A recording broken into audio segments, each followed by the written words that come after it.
Hi hello नमस्कार सगळेजण कसे आहेत मस्त मजेत आणि एकदम आनंदात असाल। मी नैना माझ्या YouTube चॅनल मध्ये तुमचं सगळ्यांचं मनापासून स्वागत करते। आजचा छोटासा व्हिडिओ असणार आहे पण पूर्ण नक्की बघा। आवडल्यानंतर लाईक शेअर सबस्क्राइब आणि कमेंट करायला सुद्धा बिलकुल विसरू नका। आणि आजचा व्हिडिओ छोटा काय असणार आहे तर एक छोटंसं पार्सल मागवलंय, छोटंसं म्हणजे मोठंसं पार्सल मागवलंय पण ते तुम्हाला दाखवते काय।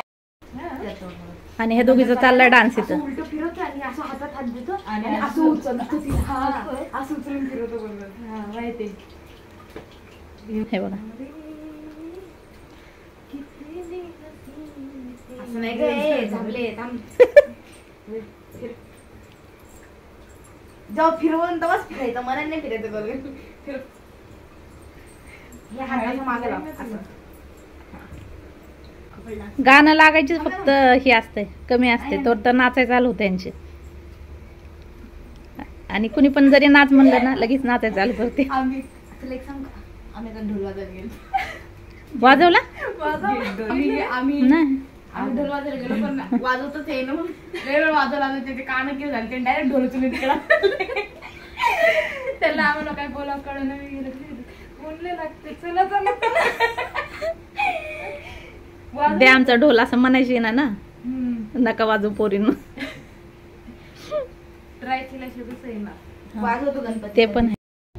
तर हे बघू शकताय मस्तपैकी अशी खोबऱ्याची चटणी बनवायला लागले मी आणि ती कशासोबत खायची ती तर तुम्हाला माहितीच आहे पण तरी सुद्धा तुम्हाला नंतर मी दाखवते। तर चला आता मी काय काय टाकले ह्याच्यामध्ये ते सांगते। आता बरेच जण अशी चटणी बनवतात, कोणी वेगळ्या पद्धतीने बनवतं, सगळ्यांची वेगवेगळी पद्धत असते पण मी कोणत्या पद्धतीने बनवते ते तुम्हाला दाखवते आणि खायला एकदम जबरदस्त लागते ही चटणी। तर पूर्ण तुम्हाला दाखवते तुम्ही बघा। तर हे बघा सगळ्यात पहिले मी याच्यामध्ये टाकलंय डाळवा, ह्याला बरेच जण फुटांची डाळ सुद्धा म्हणतात पण आम्ही ह्याला डाळवा म्हणतो। तर ती टाकलेला आहे एक छोटी वाटी भरून म्हणा। तुम्हाला चटणी जेवढी लागते ना तेवढी तुम्ही कमी जास्त असं करू शकता। आम्हाला जर थोडीशी जास्त चटणी लागते तर मी थोडंसं जास्त टाकलेलं आहे। कोथिंबीर टाकलेला आहे एक मुठभर किंवा 2 मुठी भरून आपण याच्यामध्ये कोथिंबीर टाकू शकता पण माझ्याकडे नव्हती थोडीशीच होती तर मी थोडीशी टाकली।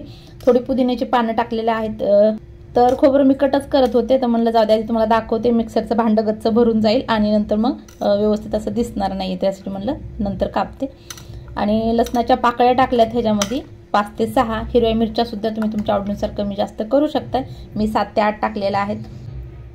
तर इथं मी ओला नारळ घेतला होता तर फोडला त्याला आणि फोडल्यानंतर त्याचं पाणी सगळं खाली सांडून गेलं तर म्हणलं ठीक आहे जाऊ दे आता सांडलं तर काय करायचं। एक फटका मारला नारळ फुटला आणि सगळं पाणी खाली सांडून गेलं। तर चला आता नारळ व्यवस्थित स्वच्छ धुवून घेतला।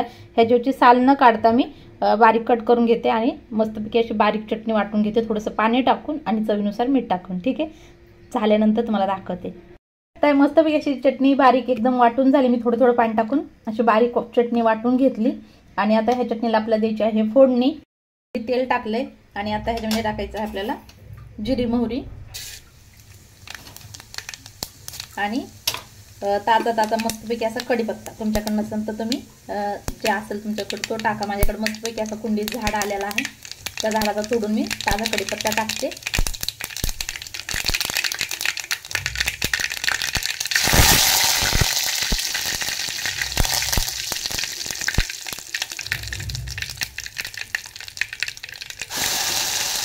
आणि आता टाकायची आहे त्याच्यात चटणी जी आपण वाटलेली आहे ती।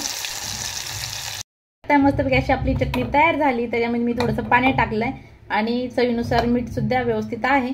आणि चटणी मी शिजवलेली नाही, फोडणी दिली की लगेच गॅस बंद केला। मी चटणीला कधीही शिजवत नाही आणि मस्तपैकी अशी चटणी तयार झाली। तुम्ही जर अशी चटणी करत नसाल तर एकदा करून बघा, तुम्हाला सुद्धा नक्कीच आवडेल। तर चला आता आपण त्याच्यासोबत काय खाणार आहोत ते बघूया। तर इथं मी रात्री उडदाची डाळ भिजत ठेवली होती त्याच्यामध्ये थोडे तांदूळ सुद्धा टाकल्यात। जसे की 3 ग्लास मी उडदाची डाळ टाकली तर त्यात 1 ग्लास मी तांदूळ टाकलेत। असं मी स्वच्छ धुवून भिजत ठेवलं होतं। आता व्यवस्थित भिजलंय। आता परत 2-4 पाण्याने स्वच्छ धुतलंय आणि आता एकदम बारीक असं वाटून घ्यायला लागले। तर हे बघू शकताय असं बारीक वाटून घ्यायचंय आणि ह्याच्यामध्ये ना खूप जास्त असं पाणी टाकायचं ना, घट्ट पाहिजे आपल्याला पीठ। तर थोडंसं वाटण्यापुरतं थोडंसं नॉर्मल टाकायचं आणि असं घट्ट पीठ तयार करून घ्यायचं। तुम्ही आता सगळं हे वाटून घेते। सगळं पीठ वाटून झालंय। आता ह्याच्यामध्ये चवीनुसार मीठ टाकायचंय। इथं वडे तळण्यासाठी तेल सुद्धा मी गरम करायला ठेवले कढईत। तेल गरम होते तर व्यवस्थित त्याला मिक्स करून घ्यायचं। तर तेल गरम झालंय, पाण्यात हात बुडवायचा जेणेकरून हाताला पीठ चिटकत नाही, हाताला वडे चिटकत नाहीत आणि जसे पाहिजे तसे छोटे मोठे वडे म्हणजे फ्राय करायला टाकायचे।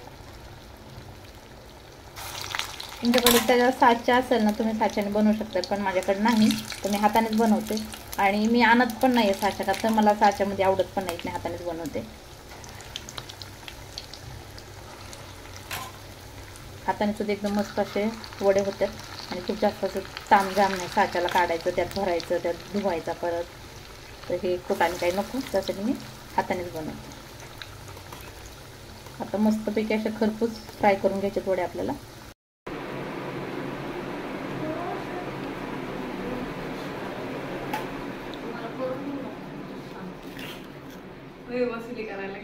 काय म्हणते? तुम्हाला करून देऊ नको म्हणून सांगते मी. काय तेल लावून कितीला बसले? 1:30ला. अय्यो, अर्धा तास झालं बसून, 10 मिनिटं पण नाही झालं. मग कितीला बसले? 10 मिनिटाच्या आधी, त्याच्या बी आधी, म्हणजे त्याच्या बी नंतर. हे सगळं तेल मुरवले मी. 5 मिनिटात मुरते का?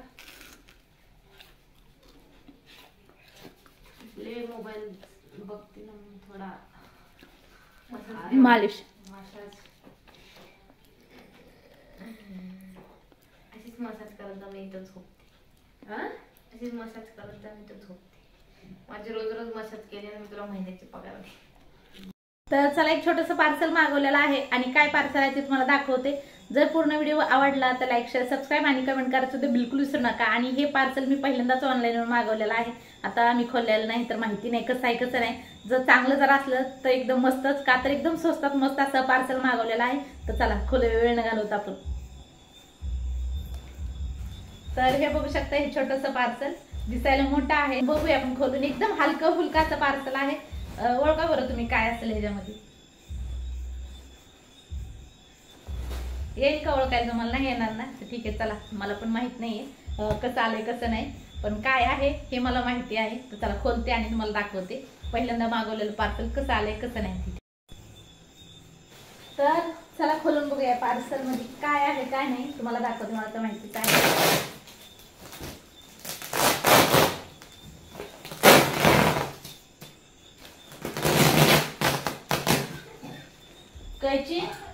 कैची घेऊन आलते मी, पण कैचीची काही गरज पडली नाही. फक्त हे चिटकवलंय आणि खिचलं की पार्सल ओपन झाले. हे बघा.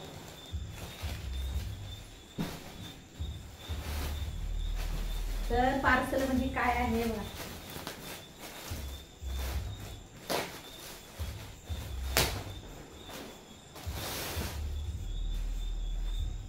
तर मी अशा उषा मागवल्या होत्या.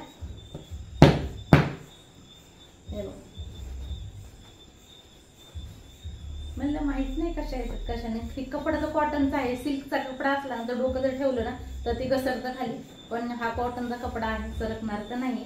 पण ह्याच्यामध्ये काय आणि माहिती नाही, पण ह्याच्यातला कापूस कसा आहे कसा नाही. ठीक आहे. तर चांगलं तर वाटायला लागलं ते एकदम मस्त अशा नरम उषा. आणि मला माहित नव्हते एवढ्या स्वस्तात अशा उषा भेटतील म्हणून.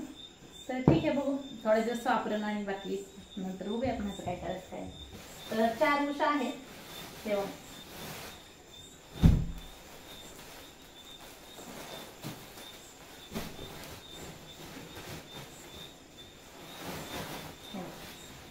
उषा आल्यात बघ.